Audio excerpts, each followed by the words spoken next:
I was inspired by Pan Interrupted, created by Jessica and Amanda, and I'll have both Jessica and Amanda linked down below if you would like to check them out.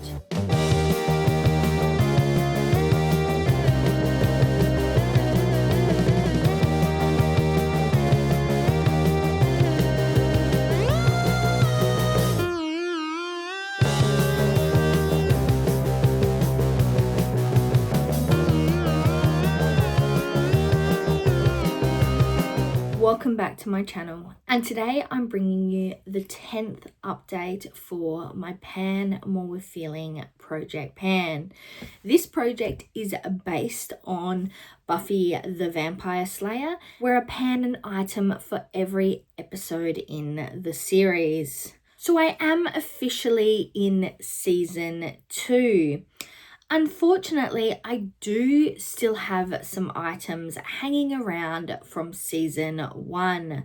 For the purpose of this video, we are going to go in chronological order, and I'll let you know if there are any items, any episodes that will be rolling out. For season 1, episode 5, Never Kill a Boy on the First Date, we've been working on this secret cuticle oil. This is where we are up to now, and my goal is to use this up. Unfortunately, I still have not used this from the last update, and though I have been painting my nails more regularly, I haven't been utilizing this cuticle oil. So I do need to figure out a way to incorporate this better into my daily routine. If you have any tips, tricks, or otherwise, please let me know down in the comments. But this one has had no movement and will be hanging around in this project for a while to come. Then for season 1, episode 10, Nightmares, we've been working on this Inoxa anti-aging, anti-wrinkle and firming sleep mask. This is how much we have left in the container, and I have managed to use it once since the last update. I'll be honest, I kind of forgot this was in the project. So my goal is to use it 20 times, and so far I have used it a total of 17. So if I aim to use this at least once a week until the next update, I am 100% going to reach my goal. So that is what I'm going to put on myself. My goal for this update is to aim to use this once a week so I can roll this product out of the project next update. Next, for season 2, episode 4, Inca Mummy Girl, we were working on this Sunken Original Hydrating Toner Mist. I am very pleased with the progress I've had since last update. We were up here. You can't really see that line anymore, but we were all the way up here, and now we are actually all the way down here. We have just come off of the labeling. I have used it 53 times since the last update, which I am super pleased with, and I am pretty certain that this is going to be completed before the next update. So hopefully we are going to have a couple more rollouts in the next update. Then for season 2, episode 9, What's My Line part 1, we are working on an eyeshadow from the I Heart Revolution Popcorn Sweet and Tasty palette.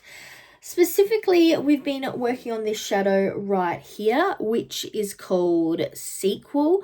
I will put a picture of what it is looking up a bit like a close-up over here for you. My goal is to hit pan. We have used it 5 times since the last update, and we are getting quite a dip.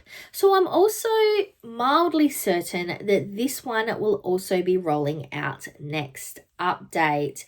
But for now, it is staying in this project. For season 2, episode 10, What's My Line part 2, we were working on another eyeshadow, specifically from this Essence Villains Evil Queen palette and the shade Beautiful and Deadly, which is this one right here. Once again, I'll put a picture of what it's currently looking like over here. There is a tiny bit of a dip in here, but it is nowhere near as close to hitting pan as the one we just spoke about. I have used it 3 times since the last update, and we definitely have a ways to go before we hit pan.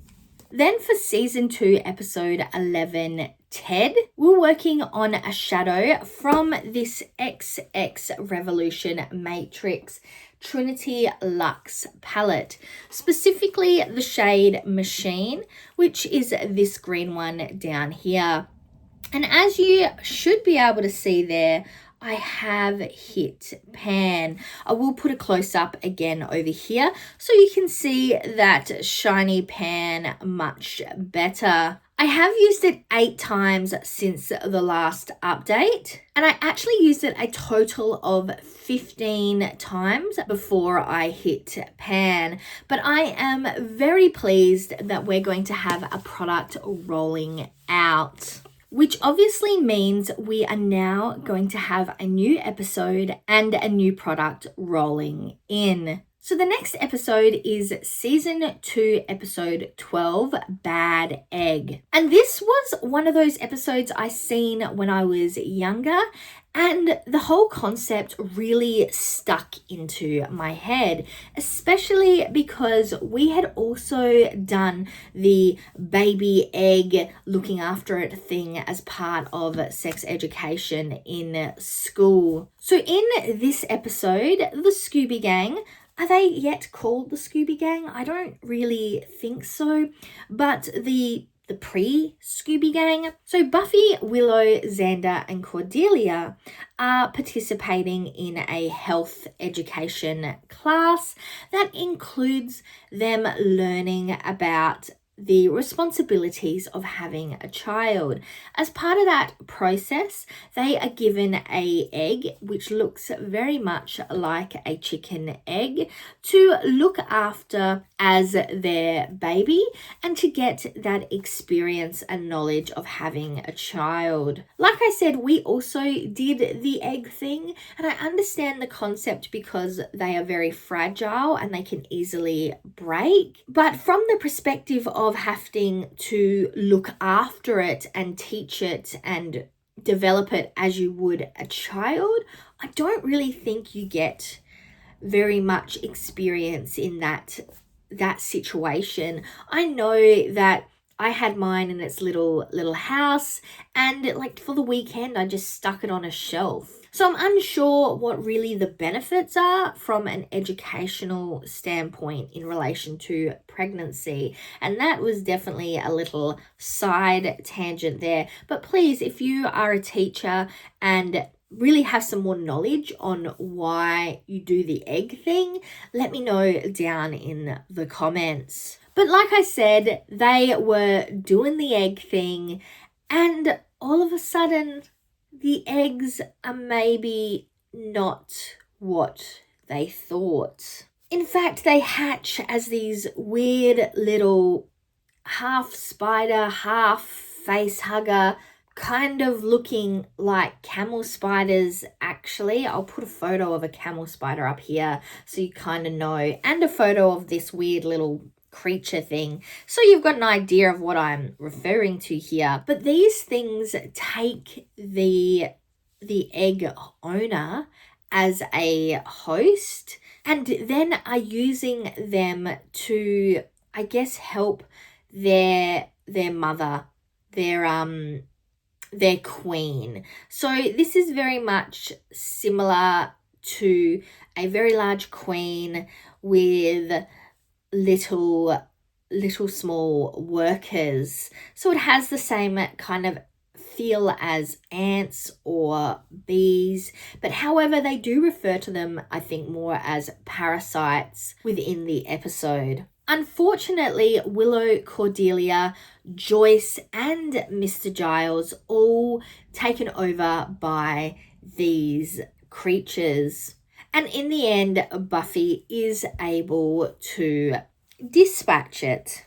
The blood of the creatures and the fluids within the eggs when they hatch are this real deep navy blue, which is what I used to help me select the product for this month. So I am going to be pulling in a lip product. Specifically, we are going to be pulling in this Revlon Metallic Matte Lip Color in the shade 685 Glitz. It says Glitz Brilliant HD. I don't know if Brilliant HD is actually the product or if Glitz is the product. I think Glitz is the product.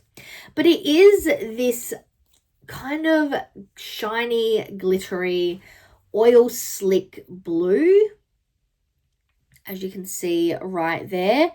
And it is a little bit darker than the goop from this episode, but it very much has that similar vibe. So that's why I'm going to be choosing to roll this one in. My goal is going to be to use it 10 times. It is very much a color that is not an everyday shade, so I think 10 uses is a reasonable number choice. So like I said, my goal is to use this one 10 times. I am really enjoying rewatching the episodes and to be doing it in line with this project. Anybody is welcome to join in. If this is also an interest for you, just let me know either via Instagram or down in the comments if you are also completing this project. But until next time, I'm Verity. This is update 10 for my Pan More With Feeling project pan. And now to the outro.